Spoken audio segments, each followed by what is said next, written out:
আপনারা দেখছেন একুশে টেলিভিশন।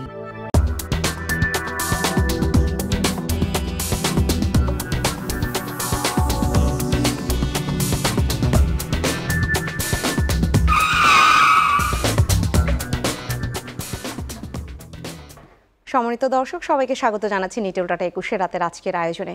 পুরোটা সময় জুড়ে সঞ্চালক হিসেবে আমি ফেরদৌসী আহমেদ থাকছি এবং আজকের যে শিরোনাম শুরুতেই জানিয়ে দিতে চাই, ডক্টর ইউনূসের যত কর্ম। ডক্টর ইউনূসের যত কর্ম বলতে নোবেল বিজয়ী একজন মানুষ, তাকে নিয়ে তো দেশের মধ্যে নানান ধরনের কর্মের আলোচনা হতে পারে যে তিনি কি করলেন দেশের জন্য, কতটা ভালো কর্ম করলেন। কিন্তু সেই জায়গায় ডক্টর মোহাম্মদ ইউনূসের ক্ষেত্রে বাংলাদেশে যে কর্মগুলো প্রতি মুহূর্তে আলোচিত হয়, সমালোচিত হয়, সেখানে আসলে কি ধরনের কর্ম উঠে আসে। নিঃসন্দেহে আপনারা যারা প্রতি মুহূর্তে গণমাধ্যমে চোখ রাখেন বা বেশ কিছুদিন ধরে এই বিষয়ে ডক্টর মোহাম্মদ ইউনূসের বিষয়ে খোঁজ খবর রাখেন, তারা দেখবেন যে নানান ধরনের শ্রম আদালতে তার বিরুদ্ধে মামলা, দুদক তার বিরুদ্ধে মামলা করছে, বা নানান যে অভিযোগ, গ্রামীণ ব্যাংকের পক্ষ থেকে আবারও অভিযোগ দেওয়া হয়েছে দুদকে, এই বিষয়গুলো একজন নোবেল বিজয়ীর ক্ষেত্রে হওয়া উচিত কিনা। কিন্তু সেই জায়গাটায় যদি সত্যিকার অর্থেই তিনি সেই কাজগুলো করেই থাকেন, তাহলে হবেই বা না কেন, এই প্রশ্নটা নিয়ে আলোচনাটা শুরু করতে চাই। এবং যারা চমৎকারভাবে এই আলোচনা তুলে ধরতে পারবেন আপনাদের সামনে, আমি তাদের সাথে আপনাদের আলাপ করিয়ে দিই। আমাদের নিটল টাটা 21 রাতের স্টুডিওতে আজ উপস্থিত হয়েছেন, ডান থেকে আমি পরিচয় করিয়ে দিচ্ছি, শুভা সিংহ রায়, প্রধান সম্পাদক avnews24.com, এবং সর্বডানে আজ উপস্থিত হয়েছেন নজরুল কবির, জ্যেষ্ঠ সাংবাদিক। আপনাদের দুজনকে স্বাগত জানাচ্ছি আজকের আয়োজনে। শুভা সিংহ রায়, নোবেল বিজয়ী একজনকে নিয়ে তো আসলে তার যত কর্মের মধ্যে তো ভালো কর্ম বা নানান কর্মই থাকতে পারে। আমরা আসলে কোন কর্ম নিয়ে আলোচনা করছি আর কোন কর্ম নিয়ে আলোচনা সত্যিকার অর্থেই করা উচিত? আপনাকে অসংখ্য ধন্যবাদ। নজরুল কবির এখানে আছেন, দর্শক যারা দেখছেন সকলকে আমি শুভেচ্ছা জানাচ্ছি। আমরা খুব ছোটোবেলায় স্কুলের শিক্ষকদের কাছ থেকে একটা উপদেশ শুনেছি যে দুর্জন যদি বিদ্বান হয় তাও পরিত্যাজ্য। জি। এখন বিদ্বান হলেই যে সে দেশপ্রেমিক হবে এবং সে সব সৎকর্ম করবেন, এটার সৃষ্টি লগ্ন থেকেই এটা প্রতিষ্ঠিত, সেটা হয় না। বলা হয়ে থাকে বিদ্যা দদাতি বিনয়ং, বিদ্যা বিনয় দান করে। কিন্তু ডক্টর ইউনূসের ক্ষেত্রে কিন্তু সেই বিনয়টাও আমরা দেখিনি। আর বাংলা ভাষায় একটা শব্দ আছে যে অকৃতজ্ঞতা, সেটা হল যে উপকারীর উপকার স্বীকার করে না। আরেকটি আছে কৃতজ্ঞতা, যে উপকারীর অপকার করে। জি। গ্রামীণ ব্যাংক কি ডক্টর ইউনূসের ব্যাংক কিনা? সাধারণ মানুষের মধ্যে একটা ধোঁয়াশা আছে। মানুষ কাছে এমনভাবে এর পলিটিক্যাল মার্কেটিং হয়েছে, জি, এমনভাবে প্রতিষ্ঠিত করা হয়েছে যে গ্রামীণ ব্যাংক মানে ডক্টর ইউনূসের ব্যাংক। সেই 1974 সালে ডক্টর ইউনূস যখন দেশে আসে জোবরা গ্রামে, তিনি 1976 সালে ব্যক্তিগত উদ্যোগে গ্রামবাসীকে তিনি ঋণ দিতেন। এ পর্যন্ত আমার ভালো লাগার বিষয়। আপনি 1983 সালে গ্রামীণ ব্যাংক যখন প্রতিষ্ঠিত হয়, তখন এটা সরকারি ব্যাংক হিসেবে প্রতিষ্ঠিত হয়, মানে সহজভাবে বলা উচিত এগুলো। তখন চিন্তা করে দেখবেন, গ্রামীণ কর্মসংস্থান প্রকল্প পরের বছর চালু করা হয় এবং তার সাথে পল্লী কর্ম সহায়ক ফাউন্ডেশন, যেটা PKSF সেটাও চালু হয়, সেটা একসাথে চালু হয়। একজনের ডক্টর ইউনূস আর একজন ডক্টর বদিউর রহমান। বদিউর রহমানকে জীবনে কখনো দাবি করেছেন যে তিনি এই SF-এর তিনি প্রতিষ্ঠাতা এবং তিনি এই ব্যাংকের মালিক? কখনো করেননি। কিন্তু অপরজন কেন করছেন? এখানেই হচ্ছে লাভের লোভ। এবং ক্রমাগতভাবে তিনি যে কাজগুলো করেছেন, একজন নোবেল শান্তি তিনি করেছেন কিনা অবশ্যই আমি বলছি যে ডক্টর মোহাম্মদ ইউনূস তার সাথে যে আরো একজন মালিক রয়েছেন, সেইটা তিনি উচ্চারণ করেছেন কিনা, তার মুখ থেকে উচ্চারিত হয়েছে কিনা সেটা জানতে চাচ্ছি। সেটা সবসময় তো তিনি নিজেকেই প্রতিষ্ঠিত করেছেন, মানে আরেকজন যে রয়েছেন সেটা তিনিও বলেননি। এবং সব ক্ষেত্রে কিন্তু তার কার্যক্রমগুলো দেখবেন, আপনি দেখেন তিনি বলছেন দারিদ্র বিমোচনে গ্রামীণ ব্যাংক ভূমিকা রেখেছে। খুব ভালো কথা তো। বিশ্বকবি রবীন্দ্রনাথ ঠাকুর যে নোবেল পুরস্কার পেয়েছিলেন, তার যে অর্থ, সেই অর্থটা তো এই মাটিতেই তিনি ক্ষুদ্র ঋণের প্রচলন শুরু করেছিলেন, পুরোটাই অর্থ তিনি বিনিয়োগ করেছিলেন। তার পরিবারের সদস্যরা, ডক্টর রথীন্দ্রনাথ ঠাকুর তার পুত্র, কখনো কি দাবি করেছে আমার বাবা এই ব্যাংকের প্রতিষ্ঠাতা, অতএব তার যে পরবর্তীতে এই ব্যাংক যে কার্যক্রম চলেছে কিংবা পরে যখন বন্ধ হয়ে গেছে, কোনোটার ক্ষেত্রে কি দাবি করেছে কেউ? পারিবারিকভাবে দাবি করেছে। এবং রবীন্দ্রনাথ ঠাকুরও কিন্তু এই মালিকানা নিয়ে কখনো কোনোভাবে দাবি করেনি। আমি শেষ করে আনছি।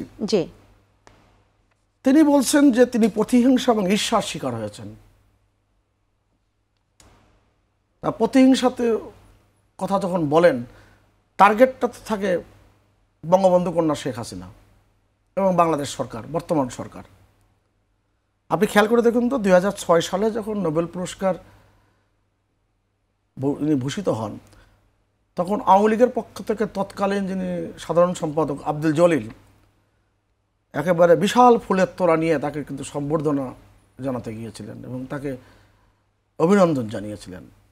এটা তো আমাদের গর্ব যে আমাদের একজন ব্যক্তি যিনি সারা বিশ্বে তিনি নোবেল পুরস্কার বিজয়ী হিসেবে নিজেকে প্রতিষ্ঠিত করতে পেরেছেন। কিন্তু বাংলাদেশের জন্য তিনি কি করেছেন? তিনি কখনো কি বাংলাদেশের শহীদ মিনারে গিয়েছেন? আপনি শুনেছেন বাংলাদেশের জন্য কি করেছেন? এই প্রশ্নটা এখানেই আপনাকে রেখে আমি একটু নজরুল কবিরকে শুনে আসি, কারণ এই আলাপটা নিঃসন্দেহে অনেক বড়। আসলেই কি করেছেন এবং মানুষ সেটাই জানতে চায়। নজরুল কবির, আপনার কাছে একটু শুরুতে জেনে নেই যে একজন নোবেল বিজয়ী, এদেশের সন্তান, নোবেল পুরস্কার বিজয়ী হয়েছেন বা সেই নোবেল পুরস্কার পেয়েছেন, সেই জায়গাটায় এই দেশের জন্য তিনি কাজ করবেন বা এদেশের মানুষ তার ভালো ভালো কাজগুলো সবসময় দেখবে, জানবে, সেটার ব্যাপারে তারাও উৎসাহিত হবে, সেই জায়গায় আপনি কি খুঁজে পান? অনেক ধন্যবাদ। দেখুন, যে মানুষ তো ইউনূস সাহেবকে বিশ্বাস করেছিলেন। একটা মানুষ ধরেন যে সমাজে যখন কাজ করেন, উনি তো একজন অধ্যাপক, শিক্ষক মানুষ, আমি তার ছাত্রস্থানীয়। তো একজন শিক্ষার্থী, সে যখন তার শিক্ষককে আস্থা না রেখে তো সে পড়তে যেতে পারে না। একটি কথা আছে যে আপনার যদি কোনো কাজের মধ্যে ভক্তি না থাকে আপনার, তাহলে সেই কাজ আপনি করে যেরকম আনন্দ পান না, সেই কাজটা করে আপনার কোনো লাভ হয় না, আপনি কিন্তু শিখতে পারেন না। ধরেন অধ্যাপক মোহাম্মদ ইউনূস, উনি যেই কাজটি করেছেন, তিনি যখন শিক্ষক চট্টগ্রাম বিশ্ববিদ্যালয়ে, মানে ট্র্যাজেডিটা এইরকম, এখন একটা বিশেষ বাস্তবতার কারণে উনি এখন স্বীকার করেন যে উনি একা না, ওনারা 12 জন মিলে এটার পরিচালক হয়েছিলেন পরবর্তীতে, এবং এই কাজের ক্ষেত্রে সেই 12 জনের একজন নারী আছেন। মূলত এই মাইক্রো ক্রেডিট প্রোগ্রামটি মুক্তিযুদ্ধের পরে এই প্রোগ্রামটি একটি পরীক্ষামূলক থিসিস ছিল অধ্যাপিকা জাহানারা বেগমের, এবং সেই থিসিসের ফিল্ড ওয়ার্ক ছিল হচ্ছে জোবরা গ্রাম। সেই থিসিসকে ভিত্তি করে যখন আপনি জানেন যে পিএইচডি করার আগে যখন এমফিল করে, এমফিলের থিসিস হিসেবে তার মধ্যে কেস স্টাডি হিসেবে ছিল ওই জোবরা গ্রামের মাইক্রো ক্রেডিটের ওই ছোট্ট প্রকল্পটি কাজ করার ক্ষেত্রে। সেটি পরবর্তীতে প্রফেসর ইউনূস, যখন আমরা সবাই জানি এই মাইক্রো ক্রেডিটের চিন্তা যে এটি ডক্টর ইউনূসের আবিষ্কার, যদিও এটি অনেক আগে থেকে সুভাষ একটু ইঙ্গিত দিয়েছেন, রবীন্দ্রনাথ সহ অন্য অনেকেই করেছেন। আমি একটু বলে রাখি, এই প্রসঙ্গে আমি পরে বলবো। যেমন উনি এখন সামাজিক ব্যবসা, এটা পৃথিবীব্যাপী নতুন করে উনি এটা বলার চেষ্টা করছেন। সামাজিক ব্যবসা যে নতুন কোনো কিছু না, সেটাও আপনাকে হয়তো পরবর্তী আলোচনার সময় আমি বলে দিতে পারবো। কারণ এখন উনি যে ফান্ডটা কালেক্ট করছেন, মাইক্রো ক্রেডিট প্রোগ্রাম যেহেতু দেশে বিদেশের নানা রকম সমালোচনার শিকার হচ্ছে, যেটা এতদিন ছিল না, যে মাইক্রো ক্রেডিট ইটসেলফ এই প্রোগ্রামটি এখন কোয়েশ্চেনের মুখে পড়েছে, যেটা দারিদ্র বিমোচন করে না দারিদ্র লালন পালন করে। এটি আমার কথা না, কিন্তু এটা পৃথিবীর সেরা অর্থনীতিবিদ, ব্যাংকার, তাদের ভাষ্য যে যারা যারা মাইক্রো ক্রেডিট প্রোগ্রাম করেছে, ক্ষুদ্র ঋণ প্রকল্প করেছে, তারা কিন্তু আজকে এই জায়গাটায় প্রশ্নবোধক চিহ্ন আকারে নিয়ে এসছে। ফলে উনি শিফট করেছেন, যেহেতু গ্রামীণ ব্যাংকে ব্যবহার করে উনি বিজনেসের জায়গায় গিয়েছেন, সেই বিজনেসের ক্ষেত্রে উনি নাম দিয়েছেন সামাজিক ব্যবসা। আচ্ছা, প্রসঙ্গটা আসলো বলে আমি একটু বলে রাখি আগেই, কেন যে দেশের জন্য কী করেছেন বলছেন তো, ধরেন আমার ছোটোবেলায় আমার ব্যক্তিগত জীবনের একটা অভিজ্ঞতা দেখেই, যে আমরা যখন স্কুলে পড়তাম, আমরা গ্রামের স্কুলে পড়ি, তখন যে বার্ষিক একটা ক্রীড়া প্রতিযোগিতা হতো, স্পোর্টস হতো। সেই সময়ে ধরেন যে নানা রকম খাবার দাবার বিক্রি করতো। আমরা বন্ধুরা ঠিক করলাম যে আমরা ছোটরা 3 নম্বর ফুটবল খেলতাম, আর 5 নম্বর ফুটবলে বড়রা খেলতো। ফলে আমাদেরকে 5 নম্বর ফুটবল লাগবে। সেই জন্য আমরা সিদ্ধান্ত নিলাম যে ক্ষীরাই কিনবো আমরা, যেটি স্পোর্টসের দিন বিক্রি হবে, কারণ প্রচুর ছেলেমেয়েরা তৃষ্ণার্ত থাকে, প্রচণ্ড রোদের মধ্যে গ্রীষ্ম খেলা হতো। ওইটা বিক্রি করে যেই টাকাটা আমাদের মুনাফা হবে, সেইটা দিয়ে আমরা একটা ফুটবল কিনবো। আমরা নিজেদের টিফিনের টাকা বা অভিভাবকদের কাছ থেকে 1 টাকা 2 টাকা করে কিনে আমরা এই ব্যবসাটা করলাম, এবং আমাদের 3 গুণ লাভ হলো। স্পোর্টসে আমরা যা কিনে আনলাম পাইকারি দরে, লাভের পর সেটা দিয়ে আমরা ফুটবল কিনলাম। কিনে যেই টাকাটা বাঁচলো, সেই টাকাটা কিন্তু আমরা আবার বন্ধুরা ভাগ করে নিলাম, এবং আমরা আমাদের মতো করে ওই ফুটবল খেলা আনন্দটা করলাম। এই যে কাজটা করা, এটাই হচ্ছে সামাজিক ব্যবসা। এখন এই কাজটি উনি বললেন যে উনি এটি আবিষ্কার করেছেন, অর্থাৎ এই কনসেপ্ট নতুন কিছু অর্থাৎ নয়। এটি আমার অর্গানিক নলেজ, এটি আমার দেশের সাধারণ মানুষের নলেজ থেকে সেই সোশ্যাল কাজ, সামাজিক কাজ, সামাজিক সংগঠন সারা জীবন করে এসছে। আপনি একটা এলাকায় সাঁকো যারা তৈরি করে, কিছুদিন আগেও আপনাদের টেলিভিশনের প্রতিবেদন দেখেছিলাম যে ব্রিজ ভেঙে গেছে, তারপরে এলাকার গ্রামবাসী মিলে একটা বিশাল বড় বাঁশের সাঁকো তৈরি করেছেন, কাঠের সাঁকো তৈরি করেছেন। ওই কাজটিও কিন্তু সামাজিক ব্যবসার অন্তর্গত।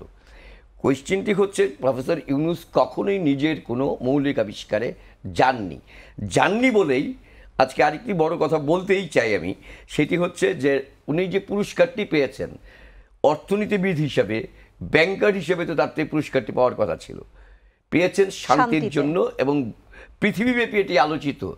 আপনি শান্তি পুরস্কার যারা যারা পেয়েছে এই পর্যন্ত, প্রতিটি নাম রাজনৈতিক কারণে দেওয়া হয়েছে। অং সান সুচিকে যেমন দেওয়া হয়েছে, কেড়েও নেওয়া হয়েছে। ফলে যেহেতু রাজনৈতিক উদ্দেশ্য প্রণোদিতভাবে এই কাজটি করা হয়, আমাদের দেশে একটি বিশেষ বিদেশি শক্তির সঙ্গে যিনি হাত মেলাতে পারেন, তার স্বার্থ রক্ষা করার ক্ষেত্রে অঙ্গীকারাবদ্ধ থাকবেন। খেয়াল করবেন, আদালতে আপনি বাংলাদেশের কোন একজনের জন্য কি এত ফরেনারকে আদালতে উপস্থিত হতে দেখেছেন? কারা এরা? এদের ব্যাকগ্রাউন্ড কি? এটাও একটা বড় আলাপ। তার মানে আপনাকে বুঝতে হবে, এখানেই ওই জবাবটা আছে যে প্রফেসর ইউনূস যে দেশের স্বার্থে কাজ করেছেন কিনা কখনো, এটাই হচ্ছে রিয়েলিটি। আজকে সুভাষদা যে বলছিলেন, সুভাষদা শহীদ মিনার বলে, আমি আরেকটা ছোট্ট অভিজ্ঞতা বলি, 111 না বল, শেখ হাসিনা এবং খালেদা জিয়া দুজনকে অ্যারেস্ট করা হলো। প্রথমে শেখ হাসিনাকে অ্যারেস্ট করা হলো, সেই সময় একটা বিবৃতির জন্য তার কাছে যাওয়া হয়েছিল, তিনি বিবৃতি দেননি। কেন দেননি পরবর্তীতে জানা গেল কুশীলবদের সহকারী ছিলেন। দ্বিতীয় আসেন 21 আগস্টের ঘটনা। 21 আগস্টের ঘটনায় দেশের সকল বুদ্ধিজীবীরা এটার ন্যাক্কারজনক বলে স্টেটমেন্টে গেল, ডক্টর ইউনূস একমাত্র তিনি রিগ্রেট করলেন যে না, আমি স্বাক্ষর করব না। তো বাংলাদেশ, তারপর যুদ্ধাপরাধীদের বিচার, তাকে সাক্ষ্য দিতে বলা হয়েছিল যে চট্টগ্রামের গণহত্যার প্রশ্নে, তিনি সেই ক্ষেত্রে সেই গণ আদালতের সময় এগুলো অনেক বড় আলাপ, এগুলো এত এক লাইনে আমি শেষ করতে চাচ্ছি না। এই আলাপ নিয়ে আমি আবারও ফিরবো, কিন্তু তার আগে ছোট্ট করে একটি কথা শুনতে চাচ্ছি। আপনি বললেন যে এগুলো কোনো কনসেপ্টই নতুন না, আপনি মাইক্রো ক্রেডিটের কথা বললেন বা এই যে সামাজিক ব্যবসার কথা বললেন। তাহলে উনি যখন ক্লেম করেন যে এটা আমার আবিষ্কার, তখন সেটা উনি ক্লেম করতে পারেন কিনা? না, নৈতিকতার কোয়েশ্চেন। আপনি ডক্টর মোহাম্মদ ইউনূস যে একজন শিক্ষক, মানে আমার নিজেরই লজ্জা লাগে বলতে যে আমি আমার একজন শিক্ষার্থী হয়ে একজন শিক্ষক সম্পর্কে আমাকে এইভাবে বলতে হচ্ছে যে উনি যে কাজগুলি করেছেন একটি উদাহরণ এখন আর দিতে পারবেন না যে উনি নৈতিক ভিত্তি নিয়ে কাজটি করেছেন। দেখি সুভাষ সিংহ রায় দিতে পারেন কিনা। আপনার কাছে আসি, এবং আপনি তখন আপনাকে থামিয়েছিলাম যে বাংলাদেশের জন্য উনি কি করেছেন এই প্রশ্নটা তুলে, এবং শহীদ মিনার এই কথাটি আপনি শুরু করেছিলেন, তখন শুনিনি, এখন শুনতে চাচ্ছি, বলুন। 1905 সালে যেটা নওগাঁর প্রতিসরে রবীন্দ্রনাথ ঠাকুর যে কালীগ্রাম কৃষি ব্যাংক প্রতিষ্ঠিত করেছিলেন, এবং সেরপর থেকে কখনোই আমরা শুনি নাই যে ক্ষুদ্র ঋণের এই যে সুবিধা মানুষ পেয়েছে, সেক্ষেত্রে অন্য কারোর নাম কখনো যুক্ত হয়েছে, অন্তত এই পুরনো ভারতবর্ষের এই মাটিতে। জি, আমার কাছে খুব অবাক লাগে যে একজন ভদ্রলোক তিনি ক্রমাগতভাবে সত্যের বাইরে চলে গিয়েছেন। তিনি কখনো জাতির ক্রান্তি লগ্নে আমাদের সামনে উপস্থিত হননি, অথচ পুরস্কার পেয়েছেন, যেটা নজরুল কবির বললেন, শান্তিতে নোবেল পুরস্কার পেয়েছেন। 2001 সালে 1 অক্টোবরে নির্বাচনের পর 3.5 বছর যাবৎ তার বৃহত্তর চট্টগ্রামের বিভিন্ন জায়গায় যে পরিমাণ নির্যাতন, নিপীড়ন, হত্যা, বাঁশখালীতে তো শীল পরিবারের 24 জন সদস্যকে ঘরের মধ্যে তালা দিয়ে আটকে দিয়ে দাও দাও করে আগুন ধরিয়ে দিয়েছিলেন। সেই ব্যাপারে তার কি কোনো বিবৃতি ছিল? কোনো এটা তো আমি তো দেখিও নাই, আর এখন কোন ফাঁক দিয়ে কোনো জায়গায় আছে কিনা সেটাও আমি অনুসন্ধান করি, কেউ আমাকে দিতে পারে না। এবং ডক্টর ইউনূস 3 তারিখে দেশে আসবেন যতদূর জানি আমি, তার আইনজীবী গণমাধ্যমকে জানিয়েছে।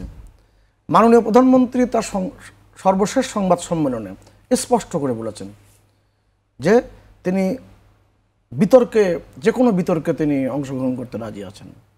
কারণ ডক্টর ইউনূসের জন্য বঙ্গবন্ধু কন্যা শেখ হাসিনা যা করেছেন, তিনি তো এই ঋণ কোনোদিনই শোধ করতে পারবেন না, কোনোদিন না। যখন ডুবতে বসেছিল গ্রামীণ ব্যাংক, সেই 96 থেকে 2001 সরকারের সময় মাননীয় প্রধানমন্ত্রী তাকে বিশ্বব্যাপী তাদের প্রতিষ্ঠিত করবার জন্য মাইক্রো ক্রেডিট সম্মেলনের ওয়াশিংটন ডিসিতে কিন্তু তার সাথে কিন্তু গিয়েছিলেন। কিন্তু এখন তিনি বলছেন তিনি প্রতিহিংসার শিকার। তাহলে আপনার একদম প্রথম বক্তব্য, প্রতিহিংসা কোনটা? না না, হিংসা করছে এটা ডক্টর মোহাম্মদ ইউনূস বলছেন যে তিনি প্রতিহিংসার শিকার। তাহলে আপনি একদম প্রথম বক্তব্যে যে দুটো শব্দ ব্যবহার করেছিলেন, একটা হচ্ছে যে অকৃতজ্ঞতা, আর একটা বলেছিলেন কৃতজ্ঞতা, আপনি কোনটায় ফেলতে চান? আসলে কৃতজ্ঞতা। ক্রমাগতভাবে তিনি এই কথাগুলো বলে যাচ্ছেন। এবং আপনি কি কখনো তাকে সাভার স্মৃতিসৌধে দেখেছেন? কোনো ছবি একটা দেখানো যাবে, কোনো বিবৃতি দেখানো যাবে? তাহলে তিনি শান্তির যে অন্বেষণ কোথায় খুঁজছেন, কোথায় খুঁজছেন? তিনি নিউ ইয়র্ক টাইমসে খুঁজছেন, টাইম ম্যাগাজিনে খুঁজছেন? তার পক্ষে বিবৃতি দিয়েছেন নোবেল পুরস্কার বিজয়ীরা, বিখ্যাত বিখ্যাত ব্যক্তিরা। তো এত যদি তার গুণমান সমৃদ্ধ মানুষ হয়ে থাকবেন, তারা তো স্বপ্রণোদিত হয়েই তো বিজ্ঞাপন দেবেন, জি, বিবৃতি দেবেন। তা বিজ্ঞাপনের আকারে বিবৃতি ছাপতে হয় কেন? আর সেই বিজ্ঞাপনের অর্থ কে যোগান দেয়? আর সবচেয়ে বড় যে কষ্টের ব্যাপারটি, আমাদের স্বপ্নের পদ্মা সেতু, সেই পদ্মা সেতু নির্মাণের সময় যখন বিশ্বব্যাংক আমাদের বিরুদ্ধে দাঁড়িয়ে গেল, তখন বিশ্বব্যাংকের একেবারে প্রধান কার্যালয়ে যে কে বলে এসেছিল যে বাংলাদেশকে সাহায্য দিবেন না, পদ্মা সেতু প্রকল্পে কোনো অর্থ বিনিয়োগ করবেন না। আমি আপনার সামনে ডকুমেন্ট দেখাই, এটা নজরুল কবির ভাইও আগে দেখেছে। আমি অনেক কষ্টে জোগাড় করেছি। 1974 সালে ঢাকা বিশ্ববিদ্যালয়ের টিএসসিতে একটা দিনব্যাপী বাংলাদেশ অর্থনীতি সমিতির একটা সেমিনার হয়েছিল। বঙ্গবন্ধু যে পঞ্চবার্ষিক পরিকল্পনার যাত্রা শুরু করলেন, সেই পঞ্চবার্ষিক পরিকল্পনায় 74টি প্রবন্ধ উপস্থাপিত হয়েছিল, দিনব্যাপী হয়েছিল। তার মধ্যে একটা ছিল ডক্টর মোহাম্মদ ইউনূসের একটি প্রবন্ধ। সেই প্রবন্ধের উপশিরোনাম হচ্ছে 1 year plan rather than 5 year plan. এবং তিনি পঞ্চবার্ষিক পরিকল্পনার সম্পূর্ণ বিরোধিতা করেছিলেন। এবং যত স্বৈরাচার বাংলাদেশে এসেছে, প্রতিটি স্বৈরাচারের সাথে তার গভীর সম্পর্ক ছিল। ডক্টর মোহাম্মদ জাফরুল্লাহ চৌধুরী প্রয়াত, তিনি একবার একটা চিঠি লিখেছিলেন বেগম খালেদা জিয়ার উদ্দেশ্যে, এটি খোলা চিঠি। সেই খোলা চিঠিতে তিনি উল্লেখ করে দিয়েছিলেন যে বেগম খালেদা জিয়া, আপনি ডক্টর ইউনূসকে কাছে ডাকুন। কারণ এই ডক্টর ইউনূস, জিয়াউর রহমান যখন 1978 সালে দল গঠন করে, রাজনৈতিক দল, সেই দলের গঠনতন্ত্র লিখে দিয়েছিলেন, 3 জনের একজন ছিলেন তিনি। তা এগুলো তো আমাদের ইতিহাস জানা। 1983 সালে যখন এই ব্যাংকের ব্যবস্থাপনা পরিচালক তিনি হন, তখন তিনি সরকারি ব্যাংকের একজন ব্যবস্থাপনা পরিচালক হিসেবে যোগদান করেছিলেন। 60 বছর অতিক্রম করার পরে কোনো ব্যাংকের ব্যবস্থাপনা পরিচালক থাকতে পারেন না, তিনি 70 বছর পর্যন্ত ছিলেন। বরং আওয়ামী লীগ সরকারের উদারতা এবং তাকে বুঝ মানানোর চেষ্টা করা, সময় নেওয়া, এটা অনেক ক্রমাগত। ডক্টর আবুল মাল আব্দুল মুহিত অর্থমন্ত্রী হিসেবে তিনি এই কাজটি ধৈর্য সহকারে করেছেন। তাকে বলা হয়েছে যে আপনি আরও গুরুত্বপূর্ণ পদ, আপনি চেয়ারম্যানের দায়িত্ব পালন করেন, কিন্তু তিনি ওই চাকরিটাই করবেন। এবং তার যে কি মধুটা আছে, যে কোনো লোক প্রশ্ন করা উচিত তো যে ব্যাংকের ব্যবস্থাপনা পরিচালক সরকারের থাকবার জন্য তার এত আকাঙ্ক্ষা কেন? সেই আলাপটি আমি তুলতে আপনি চাই, ভারতের যিনি আমি তুলতে চাই, কারণ নোবেল এমডি পুরস্কার হিসেবে পেয়েছেন, তিনি কি আমি শেষ করি। জি জি নোবেল পুরস্কার পেয়েছিলেন কৈলাস সত্যার্থী, তিনি কি কোনো সরকারি প্রতিষ্ঠানের ব্যবস্থাপনা পরিচালক হওয়ার চেষ্টা করেছেন? ভারত সরকার তাকে দিত না। তো এই কথাগুলোই তো আমাদের সামনে ভেসে ওঠে। তিনি ক্রমাগতভাবে সত্যের বিরুদ্ধে চলে যান। তিনি কখনো এই যে 11 সরকারের সময়, জি, যেটা ইয়াজউদ্দিন মঈনুদ্দিন ফখরুদ্দিনের সরকার, আমি 11 শব্দটি যেহেতু মঈনু আহমেদ ব্যবহার করেছিল সেজন্য আমি এই শব্দটা ব্যবহার থেকে দূরে থাকি। আপনি খেয়াল করে দেখুন তো, তিনি যেটা নজরুল কবির উল্লেখ করলেন, সেই সময় তার ভূমিকা কী ছিল? রাজনৈতিক দল গঠন করে গিয়েছিলেন। একজন সাংবাদিক তো মাননীয় প্রধানমন্ত্রী সংবাদ সম্মেলনে বলেছিলেন যে তিনি ইমেল এবং SMS এর মাধ্যমে জনগণের সাথে যোগাযোগ করেছিলেন। সব মিলে নাকি 5টা তিনি SMS পেয়েছিলেন আর ইমেল পেয়েছিলেন। জনগণ থেকে বিচ্ছিন্ন একজন ব্যক্তি, তিনি রাজনৈতিক দল করার জন্য নানান রকম কার্যক্রম শুরু করলেন। অর্থাৎ তার উদ্দেশ্য কিন্তু বোঝা যায়, তার চক্রান্তের নীল মাকড়সার জাল, কালো মাকড়সার জাল কীভাবে বিস্তৃত করেছে এগুলো সব বোঝা যায়। মামলা কে করেছে? মামলা সরকার করেছেন না তিনি করেছেন? আপনি কর ফাঁকির মামলায় প্রতিষ্ঠিত হয়েছে, আপনি কর ফাঁকি দিয়েছেন। কেননা আপনি কর ফাঁকির যে মামলায় আপনি সেই টাকা, জরিমানার টাকা জমা দিয়েছেন একটা অংশ, এটা প্রতিষ্ঠিত। এবং সরকার কি মামলা করেছে? কোনো মামলাই তো সরকার করেনি।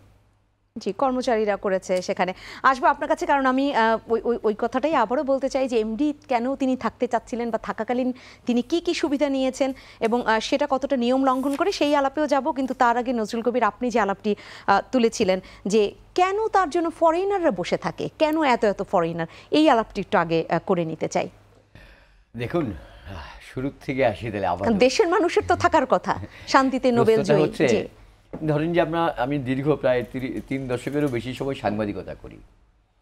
মানে রবীন্দ্রনাথের পরে ধরেন যে অমর্ত্য সেন আছেন, কিন্তু আপনি যদি বসবাসের জায়গা থেকে দেখেন যে আমাদের তো আর রবীন্দ্রনাথকে পাওয়ার সৌভাগ্য হয় নাই। আমাদের জীবদ্দশায় আমরা যদি তখনও পর্যন্ত দুজন বাঙালির কথা যদি বলি, যে অমর্ত্য সেন আর অমর্ত্য সেন যখন বাংলাদেশের রজত জয়ন্তীতে আসলেন, তখন অমর্ত্য সেন আমাদেরকে সময় দিয়েছেন বাংলাদেশের গণমাধ্যমকে। বাঙালি রিপোর্টার আমরা যারা ছিলাম তাদের, আমার বিরল সৌভাগ্যদের একজন আমিও ছিলাম, যে তারা ইন্টারভিউ করতে পেরেছে।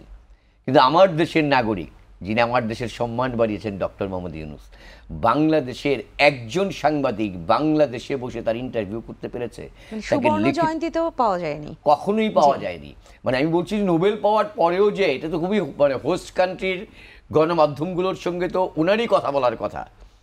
সেই ফর্মাল কনফারেন্স থেকে শুরু করে, আজকে মোহাম্মদ জাহাঙ্গীর সাহেব নাই, একসময় 21 টিভির সঙ্গে খুব ভালো সম্পর্ক ছিল, ওনার ছোটো ভাই জাহাঙ্গীর ভাইকে ধরে বহুবার চেষ্টা করেছি আমরা। আমি তখন এই 21 টিভিতেই কাজ করতাম। আমরা বহুবার চেষ্টা করেছি ডক্টর মোহাম্মদ ইউনূসের ভাষ্য নেওয়ার জন্য। এমনকি উনি যখন নাকি আপনার নতুন দল করতে চেলেন, সেই সময় আমরা চেষ্টা করেছি যে কোনোভাবে তার ডাইরেক্টলি তার কাছ থেকে কথা নেওয়ার জন্য, সেই 2007 সালে। হ্যাঁ, কিন্তু কখনোই বাংলাদেশের সাংবাদিকদের সঙ্গে দেয় নাই। কারণটা কি তাহলে? যেটা কিছুটা ইঙ্গিত সুভাষ দা ইতিমধ্যেই দিয়েছেন। পৃথিবীব্যাপী এই কাজটি হয়, যারা দেশের স্বার্থের চেয়ে, এটা যুগে যুগে দেখে এসছি। এই আমাদের ধরেন যে এই ভারতবর্ষে তো মীর জাফর, জগৎ শেঠদের জন্ম হয়েছিল, তারা থেকেও বাইরের লোক ছিল না। রবার্ট ক্লাইভের হাতে কারা দেশটাকে তুলে দিয়েছিল, সেটা নিশ্চয়ই সিরাজউদ্দৌলা তুলে দেয় নাই, সাধারণ মানুষ তুলে দেয় নাই। একটু যোগ করি, মার্জনা করবেন। ওখানে সুশীল সমাজের কিছু প্রতিনিধি ছিলেন, তার নেতা ছিলেন ইয়ার লতিফ।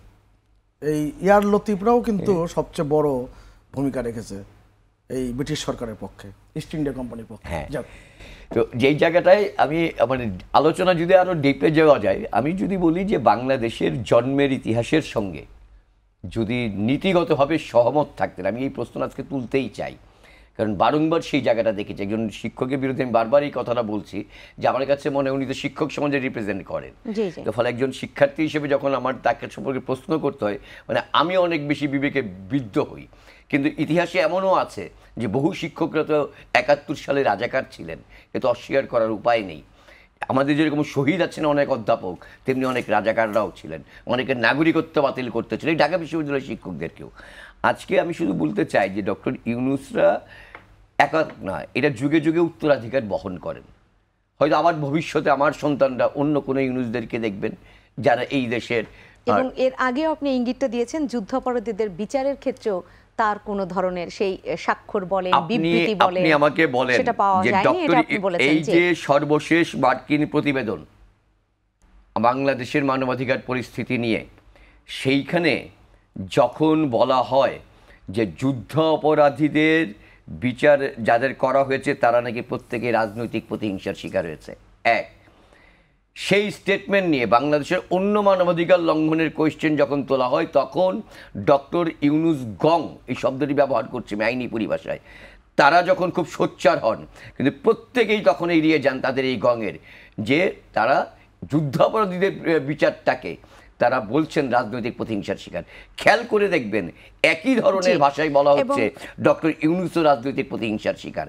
আমি শেষ করে আনছি, আপনার কথা আংশিক থেকে গেল, কিন্তু আংশিক অবস্থায় আমি বিরতিটা নিয়ে এসে বাকিটুকু শুনি, না হলে হয়তো বেশিক্ষণ শুনতে পারবো না, আমারও একটি তাড়া রয়েছে। সম্মানিত দর্শক, আপনারা যারা রয়েছেন আমাদের নিটোল টাটা 21 রাতের আজকের আয়োজনে, একটা ছোট্ট বিরতি শেষ করে আমরা আবারও ফিরে আসবো, নিঃসন্দেহে সেই আলোচনার সাথে থাকবেন।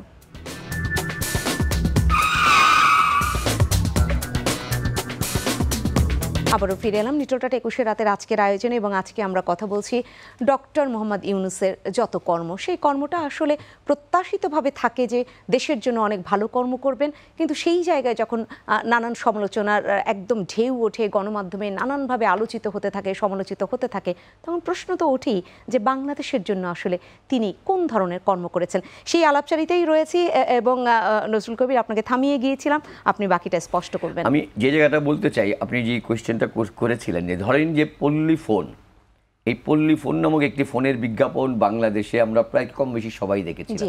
খুব ছোট মিষ্টি সুন্দর একটি মুঠোফোন আমাদের হাতে ছিল। সেটি বলা হয়েছিল যে গ্রামীণ ফোনকে যখন পারমিশন দেওয়া হয়, টেলিনর কোম্পানিটি যখন হবে, আজকের যিনি প্রধানমন্ত্রী তখন তিনিই প্রধানমন্ত্রী ছিলেন, গ্রামীণ ফোনের পারমিশনের ক্ষেত্রে বলা হয়েছিল গ্রামীণ ফোন নামক প্রতিষ্ঠানটি যদি চালু হয় তাহলে গ্রামীণ নারীর কল্যাণ হবে। সেখান থেকে এই ব্যবসার মাধ্যমে অর্জিত টাকা গ্রামীণ ট্রাস্টের ফান্ডে যুক্ত হবে এবং নারীদের হবে, এবং নারীদের ক্ষমতায়ন ঘটার ক্ষেত্রে ডিজিটালাইজেশনের মাধ্যমে এই মোবাইল ফোন ব্যবহার করা হবে। আপনি বাংলাদেশের কোনো নারীর হাতে সেই পল্লী ফোনের অস্তিত্ব দেখেন এখন আর? কত হাজার কপি এই পল্লী ফোন এসেছিল, এটার প্রফিটের টাকা কে নিয়েছে, কারা নিয়েছে? গ্রামীণ ফোন নির্বাচন কমিশন আপনার হাইকোর্টের মাধ্যমে মামলা করে একটি টাকাও একসময় গ্রামীণ ফোন সরকারের ভ্যাট ট্যাক্স দেয় নাই, শত কোটি না হাজার কোটি টাকা পাওনা ছিল। এই 111-এর আমলে এই মঈনুদ্দিনদের সঙ্গে তার একটা ঠান্ডা লড়াই তৈরি হয় যে ওই সময়ে যখন নাকি উচ্চ আদালতে মামলা হলো, দুর্নীতি বিরোধী টাস্কফোর্সের অভিযান শুরু হলো, তখন তারা কিছু টাকা দিতে বাধ্য হলো।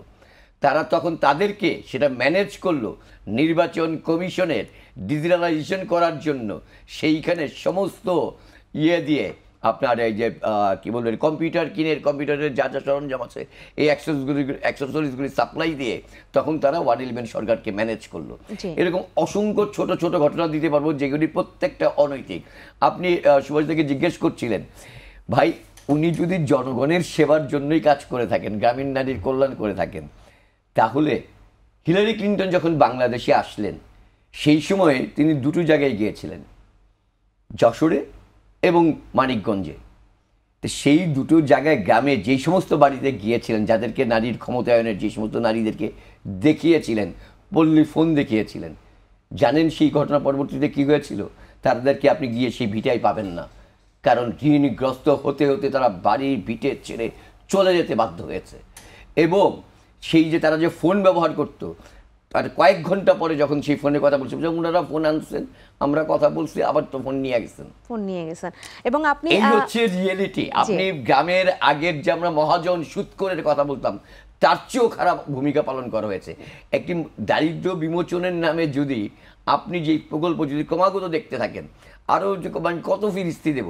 ধরেন উনি একের পর এক ব্যবসা প্রতিষ্ঠান যখন করেছেন, সেগুলোর ক্ষেত্রে ফান্ড সরিয়েছেন, আজকে সেই সমস্ত প্রতিষ্ঠানগুলোর 39টি প্রতিষ্ঠান সেই ফিরিস্তিটা একটু পরে শুনি, হয়েছে। কারণ আপনি তো এক বাক্যে বলেছেনই যে দারিদ্র্য বিমোচনের নামে যদি দারিদ্র্যকে লালন পালনই করা হয় তাহলে সেটা কোন ধরনের বিমোচন। আমি সুভাষ সিংহ রায় আপনার কাছে আসি। উনি 70 বছর বয়স পর্যন্ত এমডি থেকেছেন এবং সেটা অনেকটা একদম আইন লঙ্ঘন করে থেকেছেন। এই যে থাকাটা, ওনার কি এমন ইন্টারেস্ট ছিল, এই প্রশ্নটা আপনারাই তুলেছেন। সেই জায়গায় যদি বলতে হয় ওনার ইন্টারেস্টের যে বিষয়গুলো এখন সামনে চলে আসলো, গ্রামীণ ব্যাংকের বর্তমান যে ডিএমডি, বর্তমান যে পরিচালনা পর্ষদ, সেখান থেকে অভিযোগ করা হয়েছে দুদকে এবং বেশ কিছু যে অভিযোগ তুলে ধরা হয়েছে, কিছু আমি এখানে একটু বলতে চাই যে উনি পরিচালনা পর্ষদের কোনো ধরনের অনুমোদন ছাড়া বা অনুমতি ছাড়াই উল্লেখযোগ্য সংখ্যক কর্মকর্তা কর্মচারী প্রেষণে নিয়োগ দিয়েছেন। উনি ব্যক্তিগত পারিবারিক আর্থিক সুবিধা নিয়েছেন আইন ভঙ্গ করে, ক্ষমতার অপব্যবহার করে। এগুলো আপনারাও নিঃসন্দেহে জানেন, আমি আমার সম্মানিত যে দর্শক রয়েছে তাদের উদ্দেশ্যে এখানে তুলে ধরছি। এবং উনি দেখা গিয়েছে যে ওনার যে একেবারে ব্যক্তিগত ওনার বা পরিবারের যে প্রতিষ্ঠান, সেই প্রতিষ্ঠানকে দরপত্র দিয়েছে কোনো ধরনের উন্মুক্ত দরপত্র ছাড়াই। সেই প্রতিষ্ঠানকে গ্রামীণ ব্যাংকের অফিসে ব্যবহার করতে দিয়েছে, সেটাও কোনো ধরনের অনুমোদন ছাড়াই, সে তখনকার পরিচালনা পর্ষদের বা আলোচনা ছাড়া। এরকম অসংখ্য জিনিস উঠে এসেছে। এর বাইরেও তো আরও রয়েছে, যেটা শ্রমিক আদালতে যে মামলাগুলো হয়েছে। কি বলবেন তাহলে ওনার এমডি থাকার ইন্টারেস্ট কোথায়? আমি তো মনে করি 96 থেকে 2001-এর যে সরকার, আজকের প্রধানমন্ত্রী শেখ হাসিনার যে সরকার, সেই সরকার দুর্বলতা প্রকাশ করেছে। মানে ওনাকে এমডি থাকতে দিয়েছেন সেটা? হ্যাঁ, আচ্ছা। আপনি যদি এমডি থাকা না, তাকে যে সহযোগিতা করেছেন, 400 কোটি টাকা ঋণ দিয়েছিলেন বঙ্গবন্ধু কন্যা শেখ হাসিনা, এই ফান্ডে দিয়েছিলেন আপনি। গ্রামীণ ব্যাংক তো ডুবতে বসেছিল, জি, কেউ সাহায্যে এগিয়ে আসেনি, বঙ্গবন্ধু কন্যা এসেছিলেন। আর আমি যে দুর্বলতার কথা বলছি, মূলত 2008 সালের নির্বাচনের পর যে সরকার দেশ পরিচালনার দায়িত্বে আসে, বঙ্গবন্ধু কন্যা শেখ হাসিনার সরকার, সেই সরকারের মানে আমার এখন মনে হচ্ছে যে দুর্বলতা প্রকাশ করেছেন। 70 বছর পর্যন্ত একজন মানুষ এমডি থাকবে, এটা তো মেনে নেওয়া ঠিক হয়নি। আমি এই সমালোচনাটুকু করলাম। আমি আপনি একটা কথা বলি, গ্রামীণ ব্যাংকের ব্যবস্থাপনা পরিচালক থাকা অবস্থায় যে গ্রামীণ ব্যাংকের ফ্যাক্টস ফাইন্ডিং যে কমিটি হয়েছিল, সেই কমিটিতে তো তার অসংখ্য দুর্নীতির তথ্য পাওয়া গেছে। আপনি কিছুটা বিস্তৃত করেছেন। বলা যায় দারিদ্র বিমোচনের জন্য তিনি একটা স্লোগান দিতেন যে দারিদ্রকে জাদুঘরে পাঠাবেন। এখন যাদের নিয়ে কথা বলেছেন তাদের জীবনমানের উন্নয়নের জন্য সামান্য অবদান রেখেছেন, বরঞ্চ তাদেরকে সর্বশান্ত করেছেন, বরঞ্চ দারিদ্র চাষাবাদ করেছেন। দারিদ্র বিমোচন করেছে বঙ্গবন্ধু কন্যা শেখ হাসিনার সরকার। 2008 সালে নির্বাচনের পর দায়িত্ব নেওয়ার পরে 42% ছিল দারিদ্রের হার, জি, সেটাকে তিনি 20%-এর কাছাকাছি না তার কমে নিয়ে আসছেন, 17.8% করেছেন। এখনকার সময়ে অতি দারিদ্রের সংখ্যা প্রায় 22% ছিল, এখন 5.6%। আপনি চিন্তা করতে পারেন যে বাংলাদেশের প্রায় 564টি জেলায় এখন কোনো ভূমিহীন গৃহহীন নাই। বাদা আছে কয়টা উপজেলা? আপনি 64 জেলার মধ্যে 58টি জেলা এখন ভূমিহীন নাই। 495টি উপজেলার মধ্যে 464 জেলা কোনো ভূমিহীন গৃহহীন নাই। সেটা তো প্রশংসিত আশ্রয়ণ প্রকল্পের মাধ্যমে বলছি। জি, তার মানে দারিদ্র বিমোচনটা কে করেছেন? বর্তমান সরকার আর মত সরকারের প্রধান বঙ্গবন্ধু কন্যা শেখ হাসিনা। তিনি কখনো তাকে শান্তিতে থাকতে দিয়েছেন?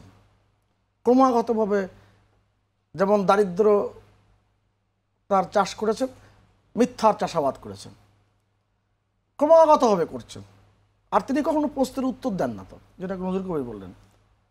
বেগম খালেদা জিয়া কোনো প্রশ্নের উত্তর দেন না, সাংবাদিকরা কখনো বেগম খালেদা জিয়াকে প্রশ্ন করতে পারেন? এইখানে সুভাষ সিংহ রায় তাকে আসলে প্রশ্ন করা হয়েছিল কিনা এটাও একটু জানতে চাই, কারণ গ্রামীণ ব্যাংকের যে অধ্যাদেশ 1983 সালের, সেখানে তো একদম স্পষ্টভাবে, এটা নিঃসন্দেহে আপনারা দুজনেই জানেন যে স্পষ্টভাবে বলা আছে যে শুধুমাত্র ভূমিহীনদের ক্ষেত্রেই এই ঋণ দেয়া হবে, তারাই শুধু ঋণ গ্রহীতা হবে।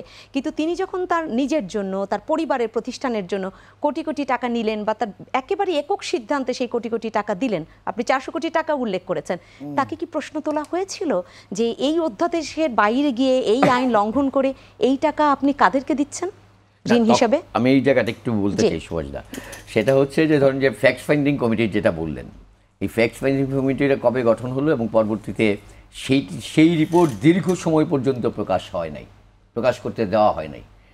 দিন শেষে আপনাকে মনে রাখতে হবে গ্রামীণ ব্যাংক একটি সরকারি প্রতিষ্ঠান, সরকারি ব্যাংক। প্রশ্নটি হচ্ছে, আমি ওই জায়গাটা আরেকটু বলতে চাই। হ্যাঁ, প্রধানমন্ত্রী গত সংবাদ সম্মেলনে বলেছেন যে আমার কি তাহলে সেই দিন সেই সময় সম্মেলনে যাওয়া ভুল হয়েছিল? না, ভুল হয় নাই, আমি ব্যক্তিগতভাবে মনে করি। কারণ হয় নাই, দেখেন মাইক্রো ক্রেডিট প্রোগ্রাম এই কারণেই, তিনি আসলে বেসিক্যালি, আমি যেই কথার প্রথম বলেছিলাম যে একজন শিক্ষক তার প্রতি আস্থা রেখেছিলেন, যিনি নিজের এই কাজটার সঙ্গে শুরু থেকে আছেন, এক। দ্বিতীয়ত সেই আস্থা রেখেই তিনি সরকারি প্রতিষ্ঠানের পক্ষে, সরকারি বিজ্ঞাপন যেই ব্যাংক, তার পক্ষে মাইক্রো ক্রেডিট প্রোগ্রামের ওয়ার্ল্ড সামিটে গিয়েছিলেন। জি জি, সেই জায়গাটাই যদি যাওয়া হয়, পরবর্তীতে আজকে দেখেন যে শেখ হাসিনা যে আস্থাটা দেখিয়েছেন সরকারের পক্ষ থেকে, ফ্যাক্ট ফাইন্ডিং কমিটির যখন গঠন করা হলো 2001 থেকে 2006 এবং পরবর্তীতে 2008 পর্যন্ত, সেই রিপোর্ট কারা প্রকাশ করে নাই? কোন স্বার্থে? কিসের জন্য? এটাও একটা প্রশ্ন।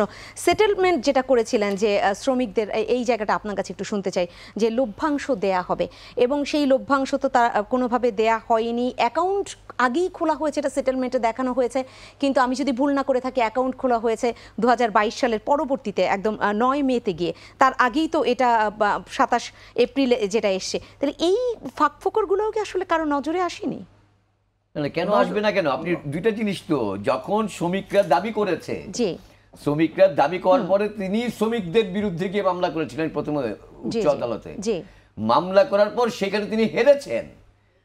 হারার পর যখন ওরা মামলা করেছে ওদের পাওনা চেয়ে, ওরাও যখন আইনি লড়াইয়ে গেছে, সেই লড়াইয়ে তিনি গিয়ে হেরেছেন, আবারও শ্রম আদালতে গিয়েছে। কারণ উচ্চ আদালত বলেছে এই মামলা চলবে।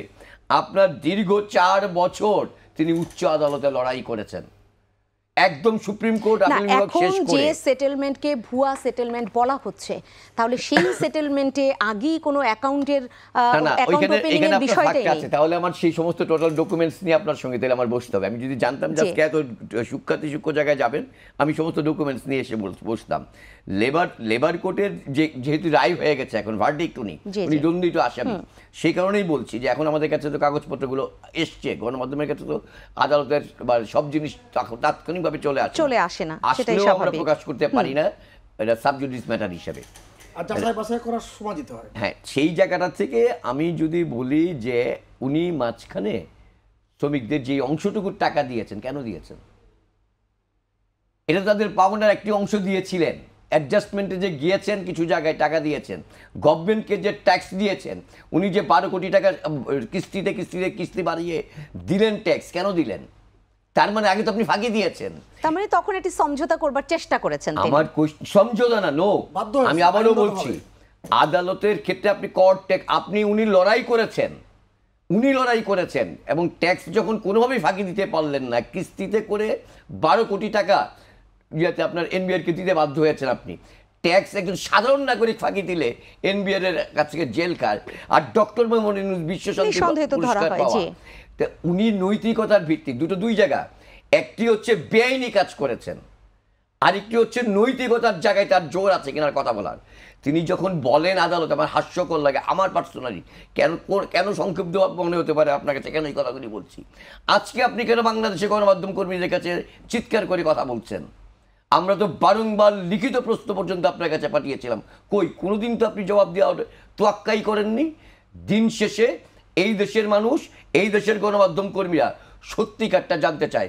গভর্নমেন্ট যদি তার প্রতি রাজনৈতিক প্রতিহিংসা স্বীকার করে, অবশ্যই এই গভর্নমেন্টকে একদিন জবাবদিহি করতে হবে, কিন্তু কাগজে, পত্রে, ডকুমেন্টসে মানুষের কাছে বিশ্বাসযোগ্য কারো কারো কাছে প্রশ্নবোধক এখন কেন জানেন, জি। যে সেটি হচ্ছে যে ইউনূস সে করতে পারে, একজন নোবেল লরিয়েট করতে পারে, এটা আসলে আপনি এতটা যে বিস্ময়কর। নৈতিকতার কথাটা বললেন বা একদম শুরুতে বলেছেন যে মাননীয় প্রধানমন্ত্রী তার উপরে যে তিনি একজন শিক্ষক মানুষ বা নৈতিক জায়গায় তিনি অনেক শক্ত অবস্থানে থাকবেন সেই জন্য ভরসা করেছেন, একদম শুরুর দিকে আপনি এটা বললেন, বা সেই গ্রামীণ ব্যাংকের যাত্রার শুরুতেও সেই নৈতিকতার ভরসাটা তো এখনো মানুষ করে। সুভাষ সিংহ রায়, আপনি যুক্ত করবেন যে একজন নোবেল বিজয়ী তিনি, সেখান থেকে কিন্তু নানান কথা তারাও একবার হলেও একটু ভাবে তাহলে বর্তমান সরকার কি তার ব্যাপারে কোনো প্রতিহিংসা সত্যিকার অর্থেই দেখাচ্ছে কিনা, না হলে এরকম নোবেল বিজয়ী যিনি শান্তিতে নোবেল পুরস্কার পেয়েছেন, দেশের জন্য এত গর্ব বয়ে নিয়ে এসেছেন, তিনি কি নৈতিক জায়গাটায় এত এরকম হতে পারেন কিনা?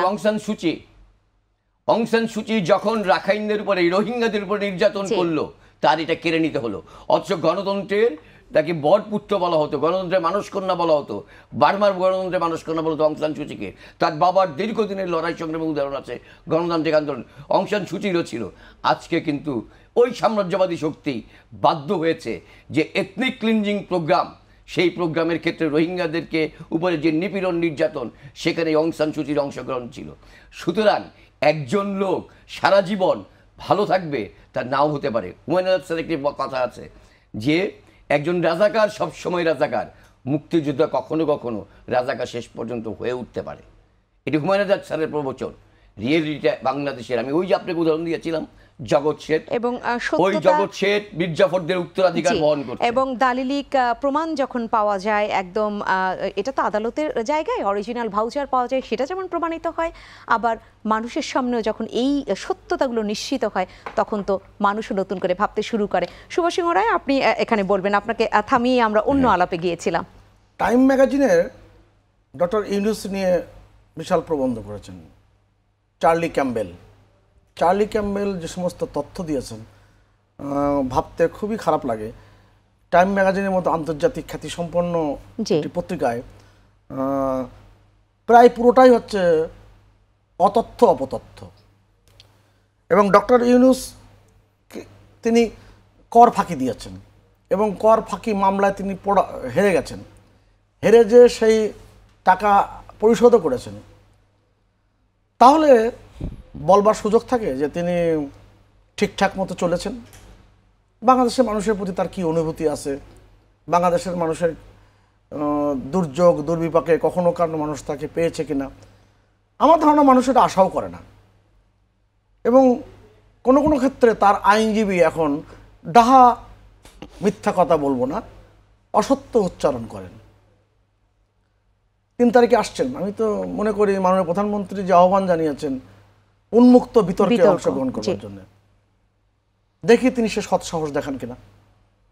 কেননা পুরোটাই ভুলে ভরা, পুরোটাই কিন্তু সেই জায়গায় আপনার মন্তব্যটা একটু শুনি, কারণ আপনি বলি, কারণ বলছিলেন তিনি সাংবাদিকদের কোনো প্রশ্নের জবাব এত বছরে দেয়নি, সেই জায়গাটা উন্মুক্ত বিতর্কের আহ্বানে তিনি সাড়া দেবেন কি না, সেটা তো তার বিবেচনার বিষয়, মানুষ তো এগুলো বুঝবেন এবং জানবেন। আমি 21 টেলিভিশনকে অনুরোধ করব আপনার মাধ্যমে, গ্রামীণ শক্তি যখন প্রতিষ্ঠিত হয় তখন তার সাথে একজন ব্যক্তি ছিলেন দীপাল বড়ুয়া।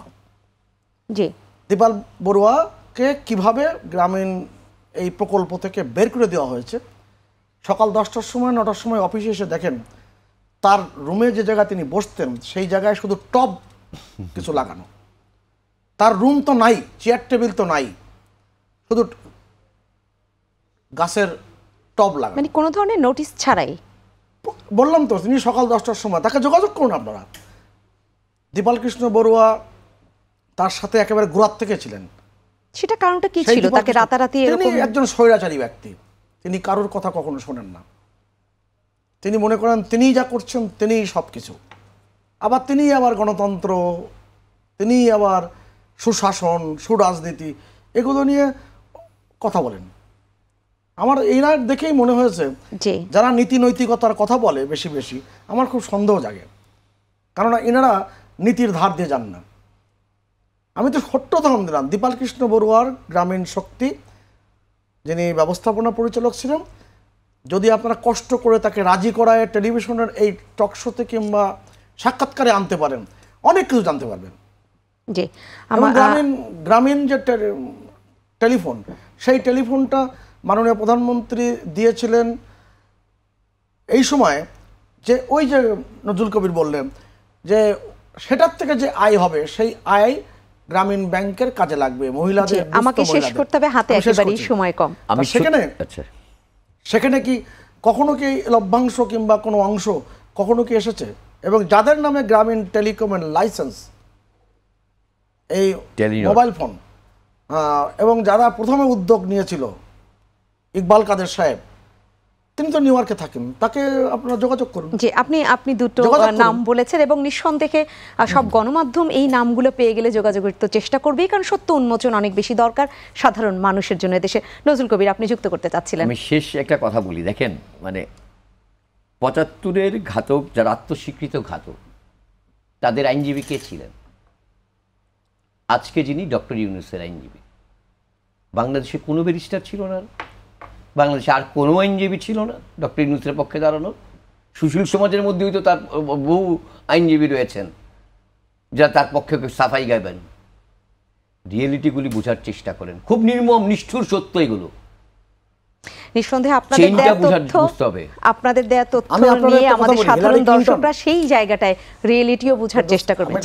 ছোট্ট তথ্য দিই, হিলারি ক্লিনটন যিনি মার্কিন যুক্তরাষ্ট্রের ফার্স্ট লেডি ছিলেন, পররাষ্ট্রমন্ত্রী ছিলেন এবং একবার রাষ্ট্রপতি প্রেসিডেন্ট পদে দাঁড়িয়েছিলেন, তিনি ডক্টর ইউনূসের অনুরোধে তিনি বিশ্বব্যাংকে যে ইমেল দিয়েছিলেন বাংলাদেশে পদ্মা সেতু প্রকল্পে অর্থ বিনিয়োগ না করতে, সেই ইমেলটা যখন ফাঁস হয়ে গেল হিলারি ক্লিনটনের, এবং সেটা জুলিয়ার অ্যাশেন্সের এক্ষেত্রে কিন্তু কারাদণ্ড হয় এবং মার্কিন আদালতকে হিলারি ক্লিনটনকে দাঁড়াতে হয়। এগুলো অনেক গভীরের বিষয়। জি, আপনি পদ্মা সেতু নিয়েও বিশ্ব ব্যাংকের সেই বিদায়ী এবং সেখানে রুম থেকে কাকে বের হতে দেখা গিয়েছিল, এরকম কিছু আলোচনাও আমাদের ২১ রাতে তুলে ধরেছিলেন। আমরা আজকে শেষ করছি, কিন্তু নিঃসন্দেহে এই আলোচনাগুলো প্রতি মুহূর্তে সামনে আসা দরকার, কারণ আমাদের দেশের একজন নোবেল বিজয়ী সত্যিকার অর্থেই তার যত কর্ম সেটা নিয়ে তো আমাদেরকে একটু খেটে দেখতেই হবে। আজকে শেষ করছি। অসংখ্য ধন্যবাদ জানাচ্ছি সুভাষ সিংহ রায় আপনাকে, নজরুল কবির আপনাকে অসংখ্য ধন্যবাদ। সম্মানিত দর্শক, আপনারা যারা ছিলেন আলোচনায় আপনাদেরকে অসংখ্য ধন্যবাদ। এবং আপনারাও যারা এই মুহূর্তে সামনে নেই, আমি যারা রয়েছেন তাদের মাধ্যমেই বলছি যে বাকিরাও এই বিষয়গুলো পর্যালোচনা করবার চেষ্টা করতেই হবে। আপনারাও করবেন সেই আহ্বান জানাবো, আমরা প্রত্যেকেই করব, কারণ যত কর্মের মধ্যে নিঃসন্দেহে ভালো খারাপ সব কর্মই আমাদের অনেক বেশি যাচাই বাছাই করা দরকার দেশের স্বার্থে। তথ্যগুলো তুলে ধরলেন আজকে সম্মানিত দুজন অতিথি, সেই জায়গাটায় আপনারা আরও হয়তো সেই তথ্যের বিশ্লেষণ ঘটাতে পারবেন বা আরও তথ্য আপনারাও সংগ্রহ করতে পারবেন। দায়িত্বটা এদেশের সন্তান হিসেবে আমাদের প্রত্যেকের। সবাই ভালো থাকবেন, শুভরাত্রি।